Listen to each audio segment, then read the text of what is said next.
Now, here's a man I've known for many, many years, mainly possibly in the pits at Central Raceway, but also in the drinking establishment as well, sort of thing. Introduce yourself, because you're an absolutely amazing man with a lot of history. My actual name is Phil Middleton, but everybody calls me GINNER. GINNER, yeah? Yeah. And you like having a breakfast on a Saturday and stuff like that, and top man. Now, with regards to your history in track racing, and look, not only that, but you was at a very early age, you used to build cars and everything else, and you was early doors, I would say, with some of the stuff you did.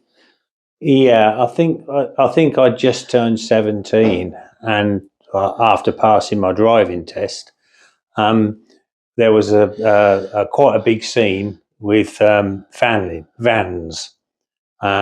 So I actually started with vans in National Association of Street Vans. We had a Transit with fully customised with the Jag rear end, a V6 in it, which we sort of went everywhere every weekend. I lived at home with my mum and dad then, so every weekend, me and what's now the wife, we used to go away every weekend. We'd be going somewhere and we'd all meet up. Did you used to tow it there, or you drive it there? No, we drove it everywhere. Yeah, we drove it sort of one end of the country street to the other. I mean, that was even before the M25, and that was all built. So we'd go down into, sometimes we go down towards Riverside Cruisers at Staines, or we'd go up north, and sort of just anywhere there was something on of a weekend, we'd just go, because there was no point being at home, because I lived with my mum and dad. Yeah, absolutely, yeah. So when you sort of customised it, what did you do? Lower it or higher it, or do body work with it, or? It had we'd had a full body kit on it, which was then where you could buy GRP, fiberglass arches and all that sort of thing, which we put on. Had custom paint on it, with a full V6 in it, Jag rear end, which sat quite high at the back with a cruising light underneath, which was like that scene. That was then. the scene. It was top dollar then. Yeah. Little blue light underneath, or flashing a red light. A red light underneath, so everything looked cool as everything was spinning round. Yeah. So that was your early days. Then who did you get involved in it yourself, or did someone take you drag racing and then get you involved in drag racing, or what gave you this sort of impetus to sort of? We moved from the vans into hot rods, and had hot rods. I had a 1938, a 1936 Chrysler, and then a 1938 Chrysler, which they were both fully custom, and then we went into Dave Eady approached me one day and asked me if I want to come and help on the Hours Gasser, which, I thought about it, and I thought, it'd be interesting to do something else different apart from just hot rodding. That is a nostalgia proper car, isn't it? Yeah. There's a lot of history with it. Well, it's over 50 years now, 50 years of drag racing, and for somebody to stay that long and with the same type car, I think it's the second version of the car. But it's still original though, in as it is, and how it looked and everything else, isn't it? Yeah. Oh yeah. I mean, after the crash, he had I forget what year it was now, and Al came out. I mean, I can still see to this day when I stood behind the car and the car went over at the top end.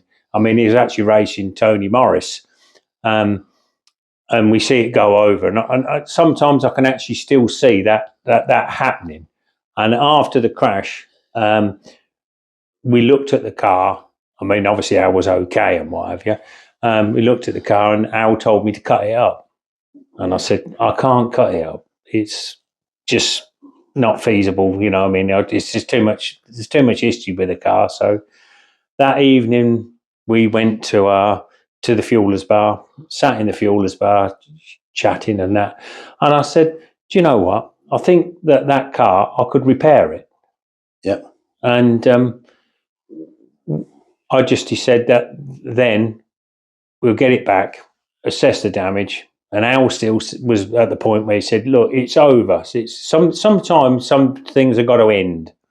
Yeah. And I said, well, it'd be such a shame to cut it up. And he said, no, cut it up. And I said, no, I can't do it. So me and Dave, Edie, as I say, yeah. we sat and talked about it. And anyway, I said, leave everything now till next week, and we'll come round in the week and have a look at it and actually see, assess how bad the damage is and whether it could be repaired. So I think a week later I went round, me and Al looked round it again, and Al said, I don't know. I said, well, I think it would repair.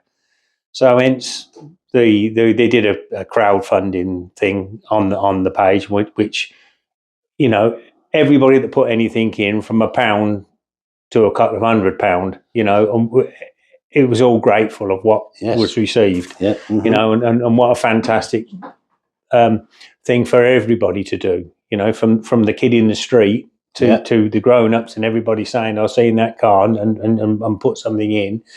So I said, well, it can be done. So that's when we said we would repair it. So what was required on rebuilding that car?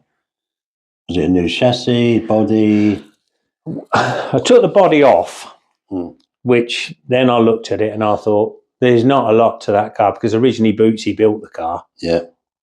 And Al said that Bootsy built the car for a bottle of Jack Daniels. So I was hoping that I was going to get 2 bottles of Jack Daniels for putting it back together, but you didn't. No, it didn't happen. No. Al, we'll talk to you about this another time.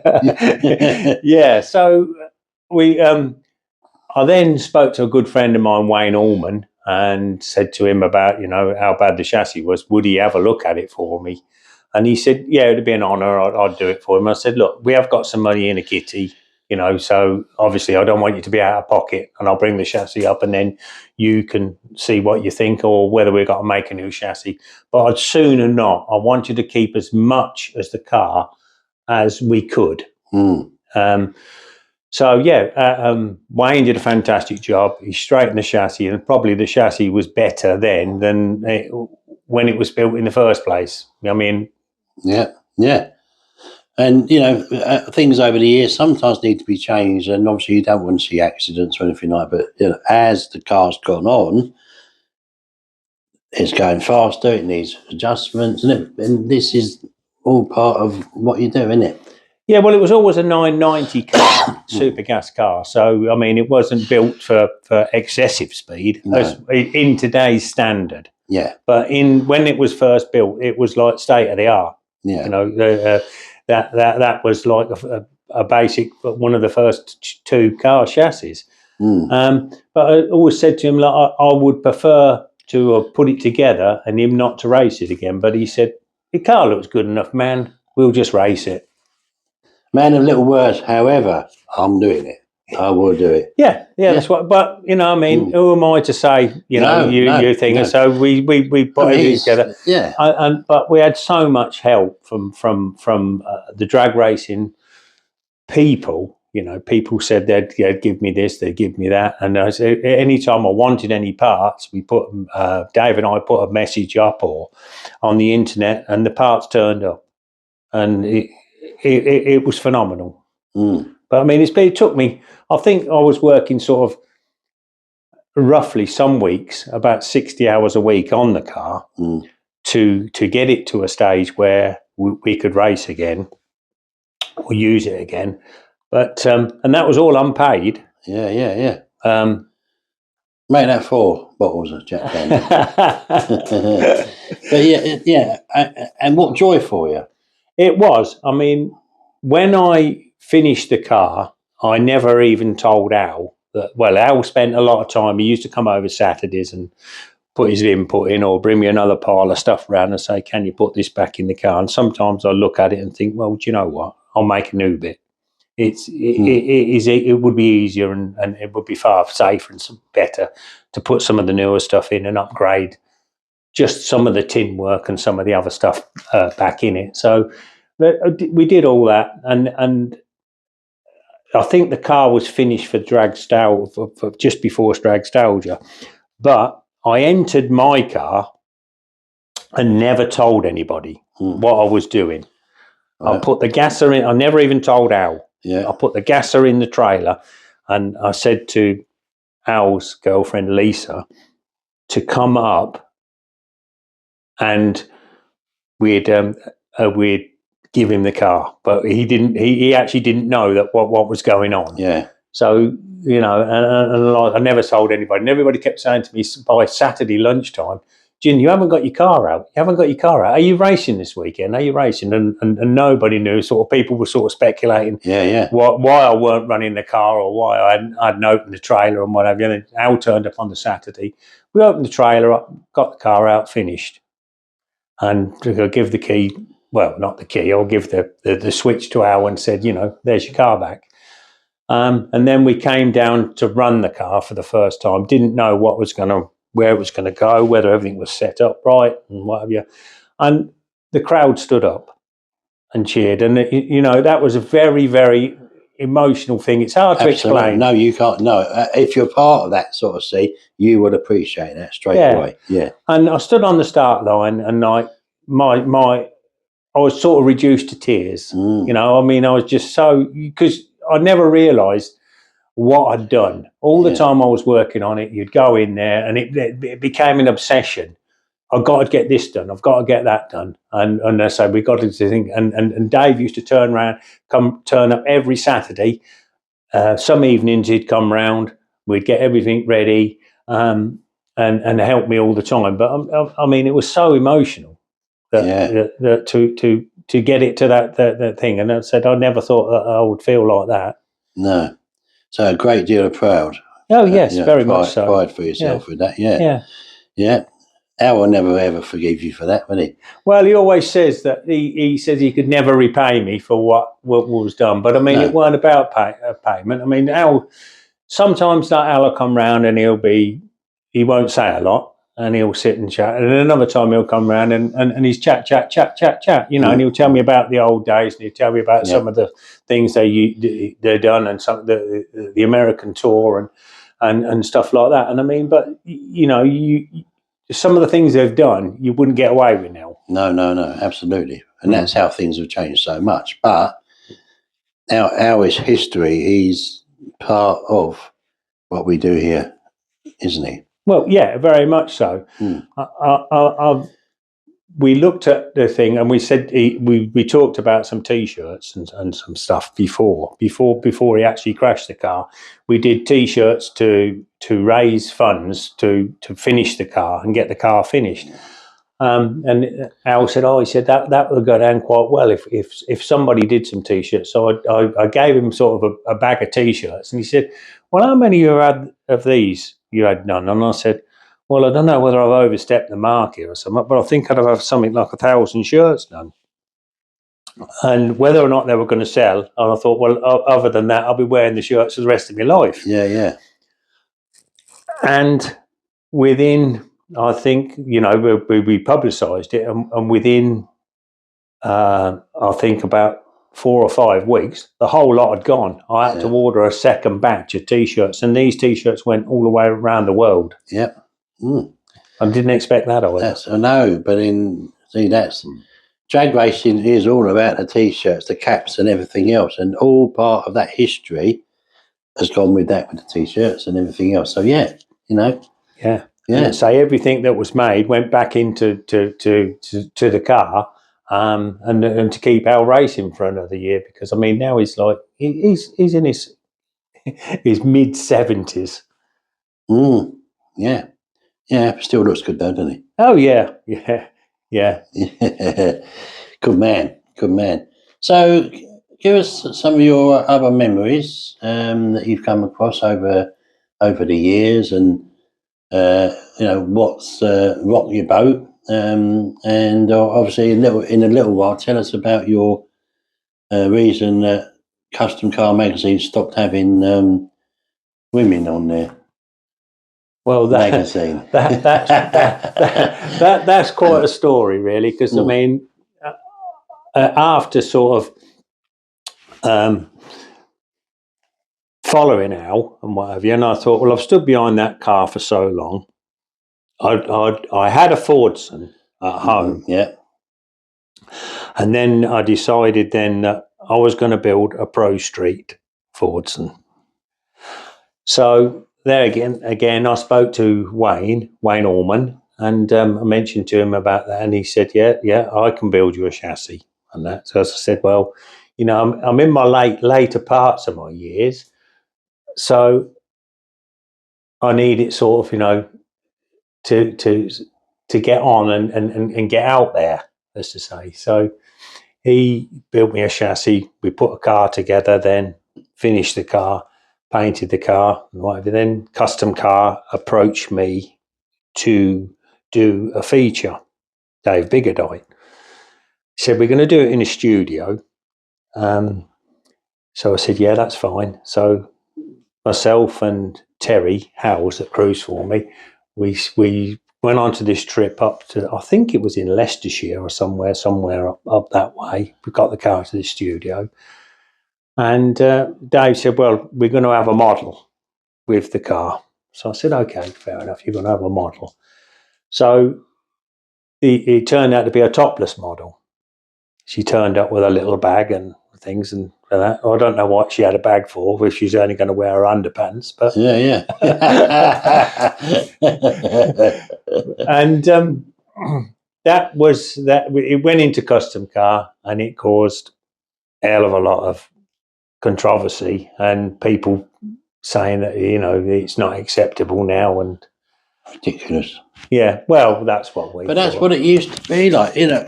Back in the day, you had the backup girls, cars and breasts. things. Yeah. Isn't it? Backup girls and everything else, and unbelievable, really. Yeah, but you know, that's I say now. I suppose now it's a thing. But I did take my clothes off the other side of the car, but nobody was interested in that. Well, no. Standing there in your speedos, I can imagine. So yeah, I mean, you've had a real long history with it all. You got any really good memories? Well, I think every weekend's a memory. You know, I mean, there's nothing that sort of stands out. I mean, anything I wanted to do, I've got on and done. I don't think that, you know, any special memories. I think some of the special memories, I think, when you've won a round of Outlaw Anglia or something like that, that's special. But if you're with special people, every day's special. Yes. Yeah. I think you're right. Yeah. Positive out. Yeah, no, it's amazing. Yeah, having that. Yeah. If you've got a good social life and a good thing, as they say, you know, I mean, you never know. Some days you never know what's going to happen. No, absolutely. And you just get up and you go for the day. So I just think, you know, no special memories. I will remember that, because every day to me now is a blessing. That's the way I look at it. Yeah. There's nothing religious about it. It's just a blessing, and I'm still here, still fighting on it. And I think that's very true. And you enjoy them minutes, moments, and everything. Yeah. Any heroes then? No heroes?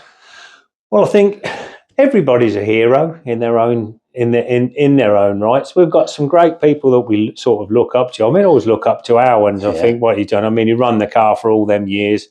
He did all the trips and done all the things, and for it was never about money. No. It was about just having fun, entertaining, and running the car and that. So, yeah,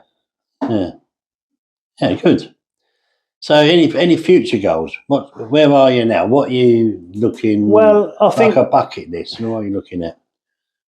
Well, I don't actually think I've even got. I mean, I'm a bit boring, really, because I don't actually think I've got a bucket list. If I want to go out, if I said I wanted to do, my wife says, what do you want for your birthday? Do you want to jump out of an aeroplane? Do you want to go up in a hot air balloon? Do you want to? And I said, well, no. If I wanted to do it, I would have done it by now. Yeah. I know what you have done. You've actually taken out engines and gearboxes in crutches. Yeah, well, that's a story we probably shouldn't talk about in case my surgeon's listening. But that's a bucket list.